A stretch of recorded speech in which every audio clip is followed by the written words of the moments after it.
News top 9 brought you by Kesari मरहम एवं तैलम, वर्षों से दर्द पे सबसे ज्यादा असरदार। And Prayag PTMT bath fittings and accessories, quality बेमिसाल, लिख के ले लो। यूपी विधानसभा चुनाव के 5वें चरण के लिए 27 फरवरी को मतदान होगा। इसके तहत 12 जिलों की 61 विधानसभा सीटों पर कल वोट डाले जाएंगे। जिन जिलों में मतदान होगा उसमें अमेठी, रायबरेली, सुल्तानपुर, चित्रकूट, प्रतापगढ़, कौशाम्बी, प्रयागराज, बाराबंकी, अयोध्या, बहराइच, गोंडा और श्रावस्ती जिले शामिल हैं।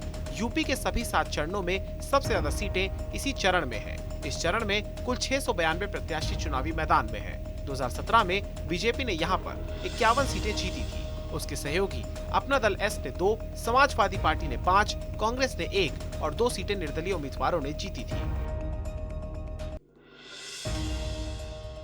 इस चरण में भी कई प्रत्याशियों की साख दांव पर है। यूपी के डिप्टी सीएम केशव प्रसाद मौर्य सिराथू से, कैबिनेट मंत्री राजेंद्र प्रताप सिंह पट्टी से, सिद्धार्थ नाथ सिंह इलाहाबाद पश्चिम से और नंद गोपाल नंदी इलाहाबाद दक्षिण से चुनावी ताल ठोकेंगे। वहीं कुंडा से निर्दलीय विधायक रघुराज प्रताप सिंह उर्फ राजा भैया इस बार अपनी जनसत्ता पार्टी से चुनावी मैदान में उतरे हैं। सपा गठबंधन से अनुप्रिया पटेल की मां कृष्णा पटेल प्रतापगढ़ सदर से और उनकी बहन पल्लवी पटेल सिराथू सीट से चुनाव लड़ रही हैं।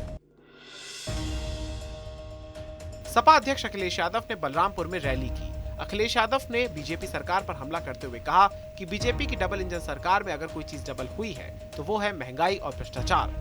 खुद को दंगेश कहे जाने पर पलटवार करते हुए अखिलेश यादव ने कहा कि जो हमें दंगेश कह रहे हैं वो अगर शीशा देख लें तो उन्हें दंगेश दिख जाएगा।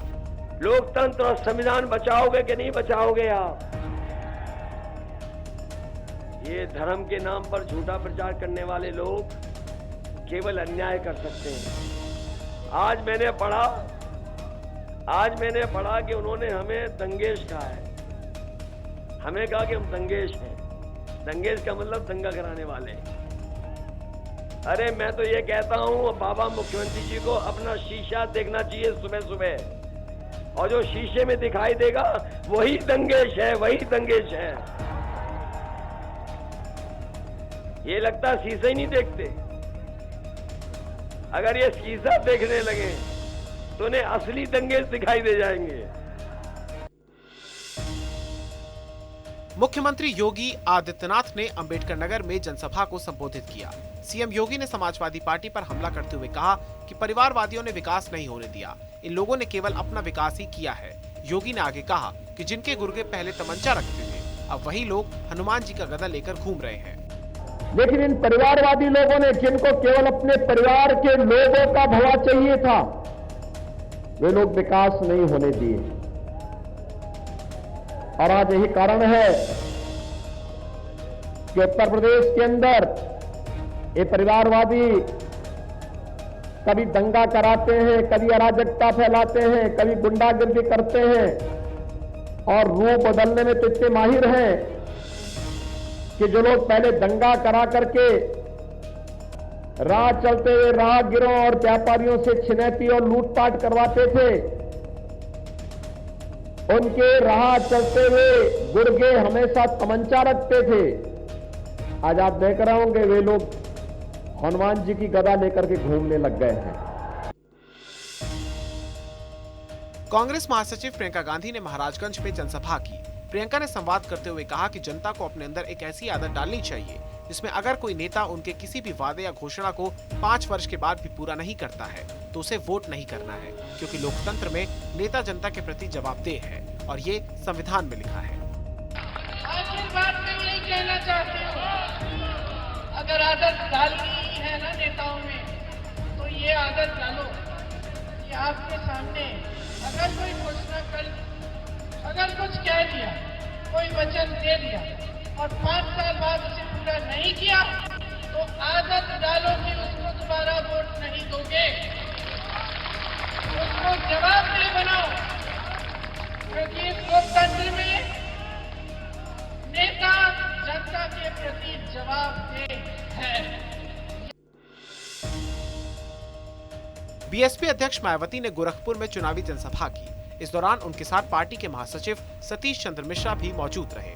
मायावती ने बीजेपी सरकार पर हमला करते हुए कहा कि सरकार की नीति जातिवादी, पूंजीवादी और आरएसएस के एजेंडे को लागू करने की रही है। समाजवादी पार्टी पर हमला करते हुए मायावती ने कहा कि उनके शासनकाल के दौरान गुंडों, माफियाओं और अराजक तत्वों का राज रहा है। मायावती ने कांग्रेस पार्टी को नाटकबाजी करने वाली पार्टी बताया। सपा नेता डिंपल यादव ने जौनपुर में चुनावी जनसभा की। डिंपल ने सरकार पर हमला करते हुए कहा कि एक बड़े से मगरमच्छ ने यूपी के भविष्य को निगल लिया है।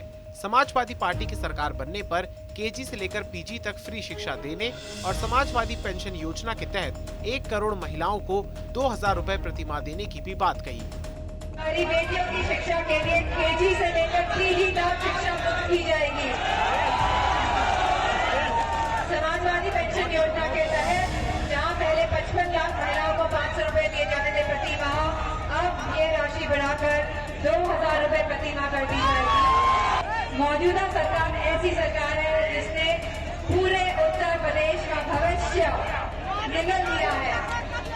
बड़ा था ये मगरमच्छ है और इसने मछली शहर में आई हूँ तो बड़े से मगरमच्छ ने उत्तर प्रदेश के भविष्य को निगल लिया है।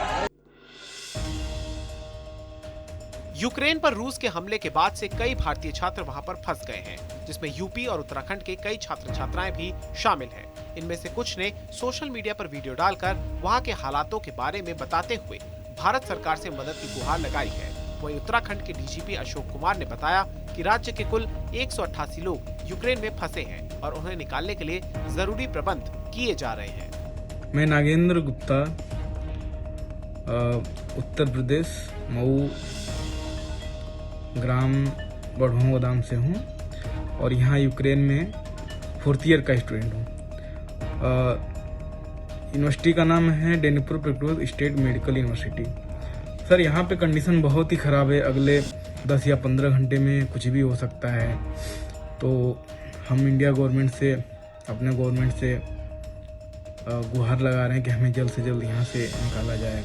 पर मेरी पीएम मोदी जी से यही गुजारिश है और जो हमारे रक्षा मंत्री हैं कि यहाँ के बच्चों को जल्दी से जल्दी निकाला जाए, क्योंकि यहाँ डर का माहौल तो है, कभी भी किसी भी टाइम कुछ भी हो रहा है और हमें पता नहीं चल रहा। धीरे धीरे सारा फूड खत्म हो रहा है तो कुछ भी प्रॉब्लम हो सकती है बच्चों को।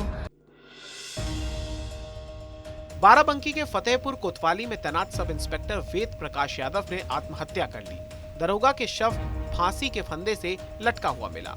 वेद प्रकाश यादव आजमगढ़ के रहने वाले थे। उनके 2 बच्चे हैं। मामले की सूचना पुलिस अधिकारियों और मृतक दारोगा के परिजनों को दे दी गई है। पुलिस ने शव को कब्जे में लेकर पोस्टमार्टम के लिए भेज दिया है। मामले की जांच की जा रही है।